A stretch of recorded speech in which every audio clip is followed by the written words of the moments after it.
Hello प्यारे सहपाठियों, आपका बेसिक मैथ क्लासेस में स्वागत है। आज जो है गणित का बेसिक से बेसिक पार्ट स्टार्ट करने जा रहे हैं।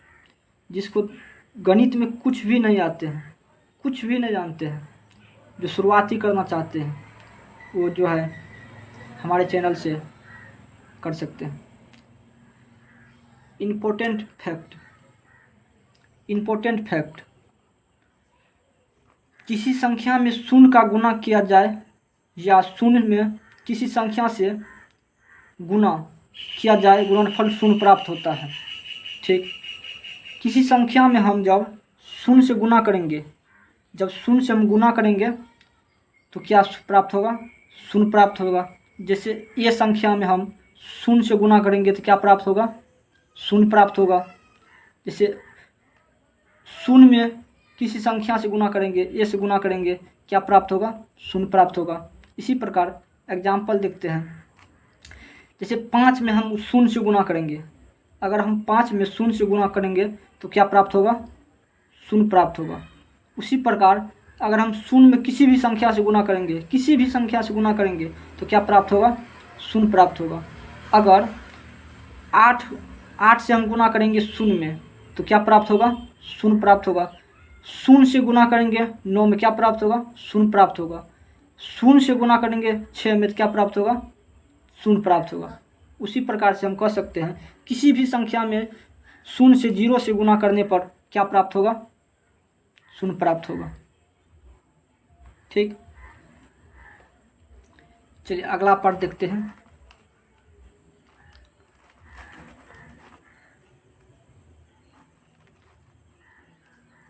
ठीक, इसी प्रकार से शून्य में किसी संख्या से भाग दिया जाए, शून्य में किसी संख्या से भाग दिया जाए तो भागफल शून्य प्राप्त होता है। हम कह सकते हैं जैसे एग्जाम्पल में शून्य से भाग देंगे ए से तो क्या प्राप्त होगा? शून्य प्राप्त होगा। उसी प्रकार से कुछ उदाहरण लेते हैं। जैसे शून्य में 7 से हम भाग देंगे तो क्या प्राप्त होगा? शून्य प्राप्त होगा। उसी प्रकार से शून्य में हम जब 39 से भाग देंगे तो क्या प्राप्त होगा? 0 प्राप्त होगा। इसी प्रकार से जब शून्य में हम 489 से भाग देंगे तो क्या प्राप्त होगा? शून्य प्राप्त होगा। ठीक, हम कह सकते हैं किसी भी संख्या में अगर हम 0 से भाग देंगे तो क्या प्राप्त होगा? अनंत प्राप्त होगा। जब हम किसी संख्या से 0 में भाग देंगे तो क्या प्राप्त होगा? शून्य प्राप्त होगा। इसी तरह से 3 नंबर का देखते हैं। किसी संख्या को शून्य से भाग दिया जाए, किसी संख्या को शून्य से भाग दिया जाए तो भागफल अनंत प्राप्त होता है। एग्जाम्पल लेते हैं। जैसे किसी संख्या में, जैसे ए संख्या में हम 0 से अगर भाग देंगे तो क्या प्राप्त होगा? अनंत प्राप्त होगा। क्या प्राप्त होगा? अनंत प्राप्त होगा। जैसे हम 17 में भाग देंगे 0 से, अगर हम 17 में भाग देंगे 0 से तो क्या प्राप्त होगा? अनंत प्राप्त होगा। अगर हम 8 में भाग देंगे हम शून्य से, क्या प्राप्त होगा? अनंत प्राप्त होगा। अगर 680 में हम भाग देंगे शून्य से तो क्या प्राप्त होगा? अनंत प्राप्त होगा। तो हम कह सकते हैं किसी भी संख्या में अगर हम शून्य से भाग देंगे तो क्या प्राप्त होगा? अनंत प्राप्त होगा। ठीक, इसी प्रकार से अगला देखते हैं।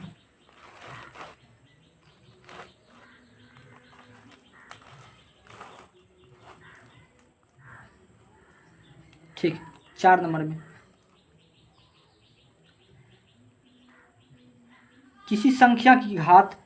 अगर किसी संख्या की घात शून्य होने पर उसका मान 1 प्राप्त होता है।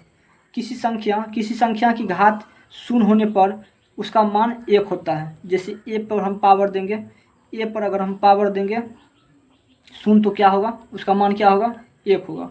एग्जाम्पल के साथ हम देखते हैं। अगर 17 पर हम पावर देंगे शून्य तो क्या प्राप्त होगा? 1 प्राप्त होगा। इसी प्रकार 5 पे हम शून्य देंगे पावर तो क्या प्राप्त होगा? 1 प्राप्त होगा।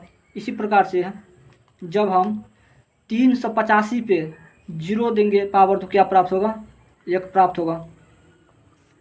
इसी प्रकार से हम कह सकते हैं किसी भी संख्या पर जब 0 रहेगा, अगर किसी भी संख्या पर अगर 0 रहेगा पावर तो उसका मान क्या होगा? 1 होगा। ठीक, ये जो बेसिक इम्पोर्टेंट फैक्ट सब जानना बहुत ज़रूरी है।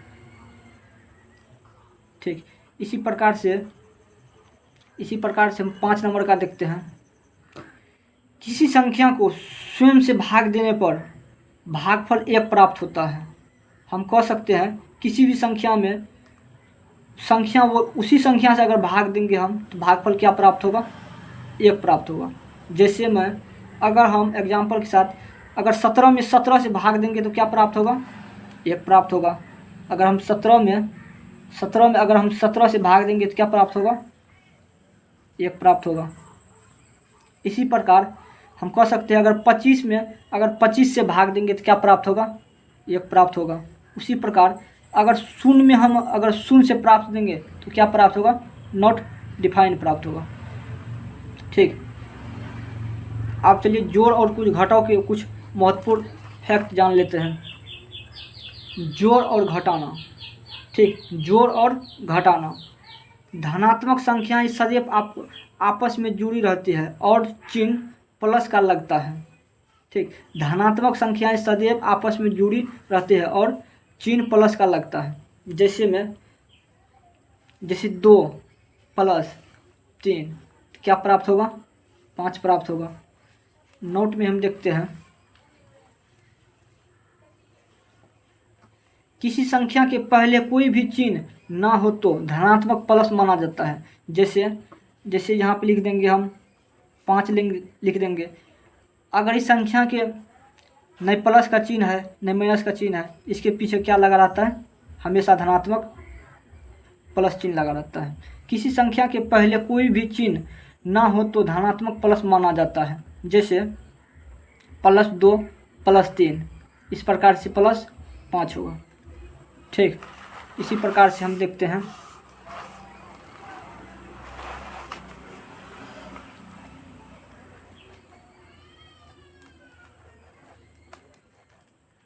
धनात्मक और ऋणात्मक संख्याएं सदैव आपस में घट जाती हैं और चिन्ह बड़ी संख्या का लगता है।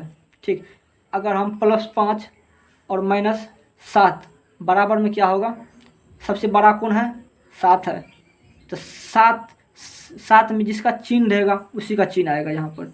जैसे -7 में से हम 5 को क्या करेंगे? घटाएंगे तो क्या होगा? किसका चिन्ह आएगा? हमेशा बड़ा वाला का चिन्ह आएगा।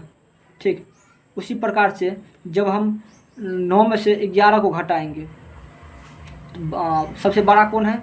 सबसे बड़ा 11 है। 11 में माइनस का चिन्ह लगा है तो किसका चिन्ह आएगा? माइनस का चिन्ह आएगा। उसी प्रकार से जैसे प्लस, यहाँ पर देख लीजिए, यहाँ पर तो किसी का चिन्ह छुपा नहीं है, तो पहले यहाँ पर सबसे पहले अगर किसी संख्या के पीछे चिन्ह नहीं लगा रहता, हमेशा रहता है धनात्मक का चिन्ह। ठीक, अगर 17 में से 9 का घटाएंगे तो क्या आएगा? 8 आएगा। इसके दोनों में बड़ा कौन है? 17 बड़ा है। तो 17 बड़ा है तो हमेशा बड़ा वाला का चिन्ह आता है। इसके पीछे में प्लस छुपा है, यहाँ पर प्लस है। इसी प्रकार से 11 -11 + 9, तो हमेशा जो है दोनों में चेक करेंगे हम सबसे पहले बड़ा कौन है। सबसे पहले दोनों में चेक करेंगे बड़ा कौन है। बड़ा कौन है? तो 11 है। इसके पीछे में क्या है? माइनस का चिन्ह लगा है तो यहाँ पर आएगा माइनस का चिन्ह, -2। 11 में से घट करके 2 आएगा यहाँ पर। इसी प्रकार से -17 + का 17, माइनस का 17 और प्लस का 17। अब देखिए -17 में से घटाएंगे 17 को, दोनों तो बराबर है, तो दोनों बराबर है तो जब घटेगा तो क्या आएगा? 0 आएगा। ठीक, अगर -9 और प्लस का 17, -9 प्लस का 17, दोनों में बड़ा कौन है? तो 17 बड़ा है दोनों में, तो किसका चिन्ह आएगा? प्लस वाला का चिन्ह आएगा। यहाँ पर कुछ भी नहीं है तो किसका चिन्ह छुपा है? प्लस का चिन्ह छुपा है। ठीक, चलिए अगला चेक करते हैं। ऋणात्मक संख्याएं आपस में जुड़ जाती है। ऋणात्मक संख्याएं आपस में जुड़ जाती है और चिन्ह ऋणात्मक माइनस का लगता है। ठीक, एग्जाम्पल लेकर देखते हैं। -7 -2, हमेशा जो है ऋणात्मक का चिन्ह आपस में जुड़ जाते हैं। माइनस क्या होगा? माइनस आएगा। हमेशा जो है ऋणात्मक संख्याएं आपस में जुड़ जाती है और चिन्ह रहता है माइनस का। दोनों संख्या आपस में जुड़ जाएगा, 5 2 7 हो गया, हमेशा माइनस माइनस माइनस का चिन्ह आता है। ठीक, इसी प्रकार से कितना हो गया, 7 हो गया। अब जो -7 और -5 दोनों आपस में क्या होगा, जुड़ जाएगा, तो माइनस माइनस माइनस आएगा, 7 5 12।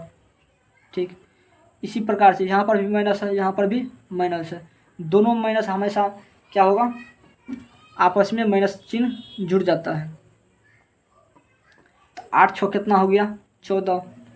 जो माइनस माइनस माइनस होगा, चिन्ह रहेगा हमेशा माइनस का आपस में, लेकिन दोनों क्या होगा, जुड़ जाएगा, चिन्ह रहेगा माइनस का। ठीक, अब चलिए गुना का कुछ देख लेते हैं। गुना ठीक, अब जो है प्लस गुना प्लस करेंगे, क्या प्राप्त होगा, प्लस प्राप्त होगा। इसी प्रकार से हम चेक कर सकते हैं, 2 गुना 3 क्या होगा, 6 होगा। प्लस गुना माइनस बराबर में क्या आएगा, माइनस आएगा। जैसे 2 गुना -3 बराबर में क्या आएगा, -6 आएगा। जैसे माइनस गुना प्लस बराबर में क्या आएगा, माइनस आएगा। जैसे -2 गुना 3 तो क्या आएगा, हमेशा रहेगा। यहाँ आप देख लीजिए माइनस है, पीछे में भी माइनस लगा है। -2 गुना 3 क्या आएगा, -6 आएगा।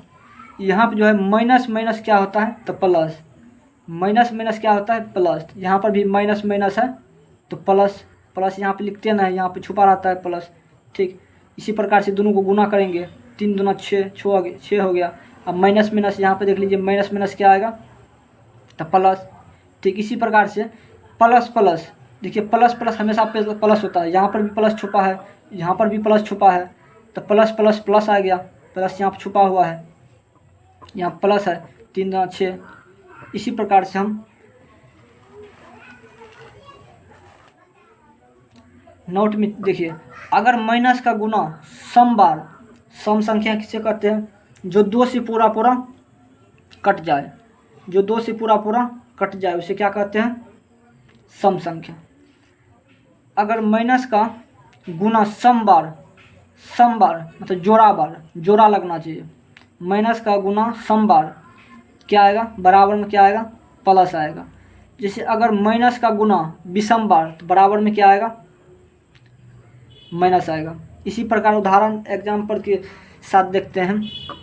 जैसे 2 गुना -3 गुना 4 गुना -2 गुना -3, यहाँ पर देखिए कितना बार माइनस है, 1 बार 2 बार 3 बार, क्या हो गया, विषम हो गया, तो किसका चिन्ह आएगा, माइनस का चिन्ह आएगा।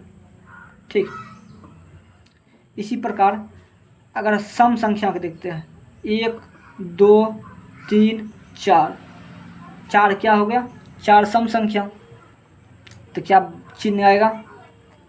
अगर माइनस का गुना सम बार मतलब जोड़ा लगना चाहिए तो क्या आएगा, प्लस आएगा।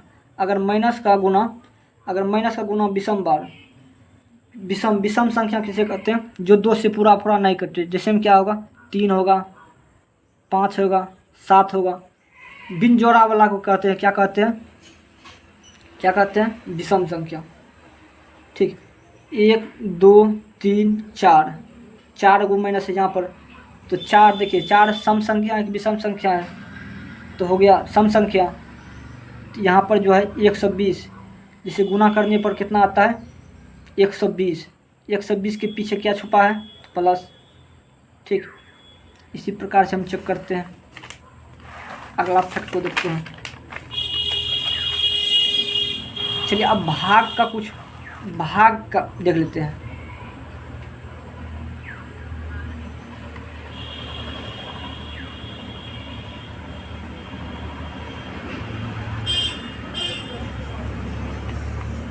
जैसे भाग है,